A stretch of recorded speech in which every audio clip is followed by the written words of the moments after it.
And dang, she can fight too. Look at those kicks. Nice moves there, Chun-Li. Welcome back, everyone, to the Canto Drama Club. We are back in here with Flying Tiger 3, episode number 4, and this is going to be my top 6 moments from this action-packed episode. If you're enjoying these videos so far, make sure you subscribe to the channel and join the rest of the club members out there. All right, let's roll. So as we pick up from the action that left off from last episode, it's just a gunfight to start things off. This is the definition of modern warfare. But dang, so many injuries to the Tigers. We see their formations doing well up until a certain point, but then they just have too many guns. They have a lot of men, a lot of people there.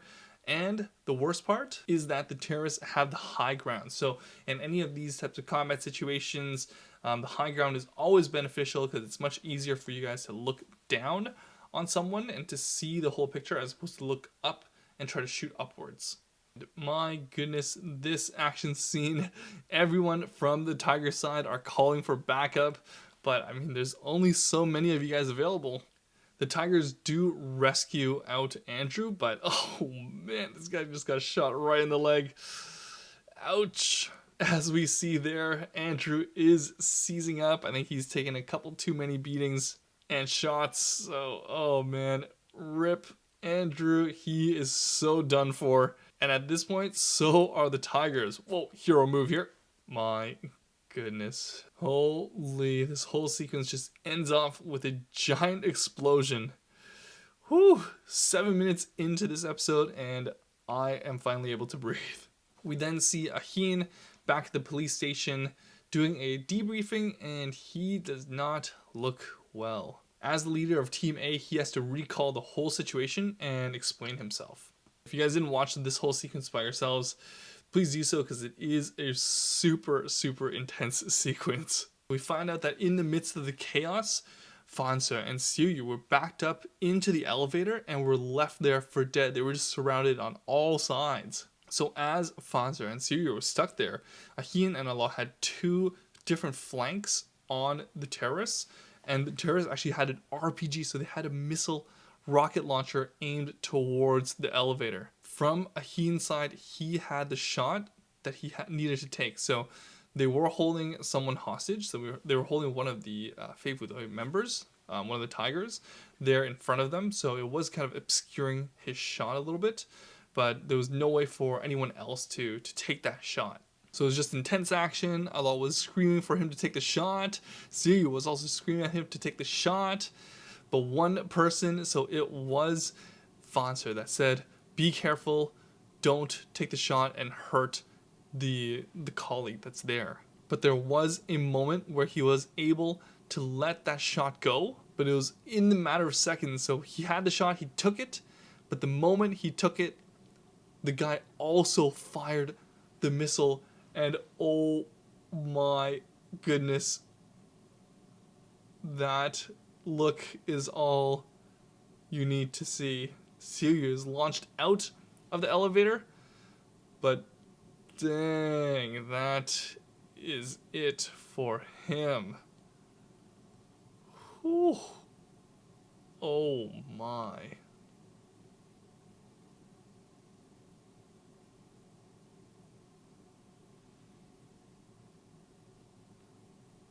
Can't believe it.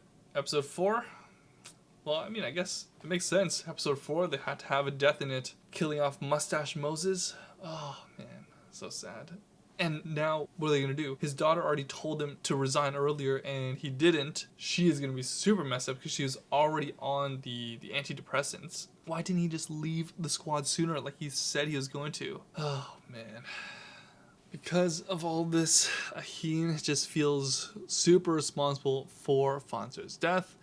And he even has a little nightmare, daydream type of thing where he mixes up his positive memories with Fansa and, of course, the brutal negatives with it. And oh man, that look, every time he just goes from and just looks up and sees that it's imminent, it's over. Like, oh man, that look that's a tough one. All right, well, we transition out of that heavy stuff and we go into a scene where, look who it is. It's Pimp Daddy Samko in the house. I guess when one actor departs, another one fills the gap. We see him rolling in, dart in his mouth, sunglasses on at a nightclub.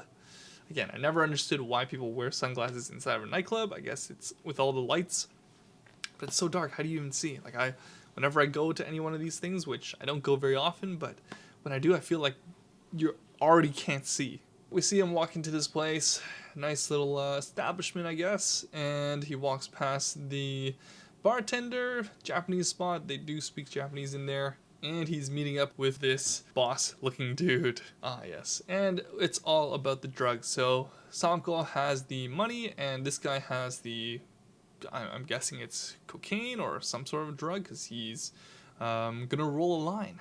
Next thing you know, as they're talking, Samko's character says that he has the market. He's got the people who are willing to buy all this stuff, and he just needs to supply the goods. This Japanese bartender comes back in, delivers some of the drinks, and pulls out a gun on them. What the heck? And dang, she can fight too. Look at those kicks. Nice moves there, Chun-Li. Some nice thighs too, just super strong. Got Samko in a nice little bind there. Gets cut though. Oh man, and this drug dealer on the way out gets shot. Oh, all these henchmen also get shot. Alright, cool. These disposable people. Rip. Oh, in this next scene. Oh, what? It was Renee? Wow, so it was. Wow, that was some good makeup there. I didn't recognize her at all. Did you guys know that it was her? If you guys knew that that was Renee, then well done. Good job. Otherwise, you guys are like me. I didn't catch it at all. So it looks like her target was Samko after all, but I wonder why. And back to some more somber moments. We are here at the ceremony, the funeral for Fonsa. Oh man, sad times. No mustache in this picture. As we finish off with all the ceremonial procedures, we see Dawn speaking one-on-one with Fonsa. And guess who shows up? It is Teenser. Jo Ma enters the series here. All right. So I guess we lose one big dog and we get replaced by two. So we've got both Mike and Jo coming in. And speaking of Michael, his character's name is Mike, so Michael plays Mike. And he also comes to visit Fonsa. But obviously there's something going on between these two. They don't really like each other, so it's going to make this series really interesting. Meanwhile, poor Siyu, also in the explosion. Fortunately, I guess for her, she didn't instantly go. But it is painful to see her like this and to see someone like this in general. Sometimes it's actually better to just instantly go because then you don't have to suffer, especially if, like, who knows, in these types of situations you might never wake up. But it is a TV show, so I do think that she will wake up, and then when she does, she'll accept a lot for all that he's done and as her boyfriend. And as Alok talks to her, he says a really important line that I think everyone should pay attention to.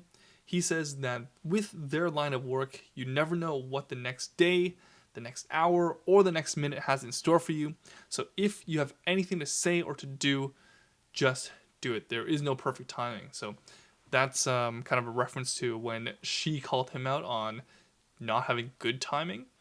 I think this point goes for all of us. No matter what your line of work is or life situation, no one really knows what's coming up next. And of course, sure, someone with an office desk job has a better understanding of what's going to happen to them at 4 p.m., 5 p.m. You guys are probably done work. Get off work, go home, or go catch a bite with your friends and colleagues. But again, like, sometimes you don't just leave work, or sometimes you do, and you never know. Things happen. So take this opportunity as a little bit of a wake-up call to tell the people who are closest to you how you really feel. Tell them that you love them. Use this moment, take the action, and do the things that you want to do. All right, end of scene for me.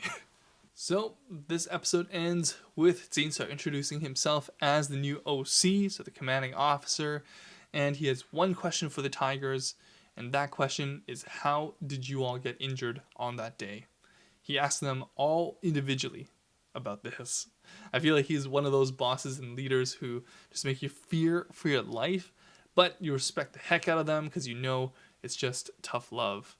Well, make sure you guys show me some tough love as well by smashing that like button, subscribing, and turning on the notification bell so that you know when my next video drops. All right, hope you guys have a wonderful day. I'll see you guys on the next one. Peace.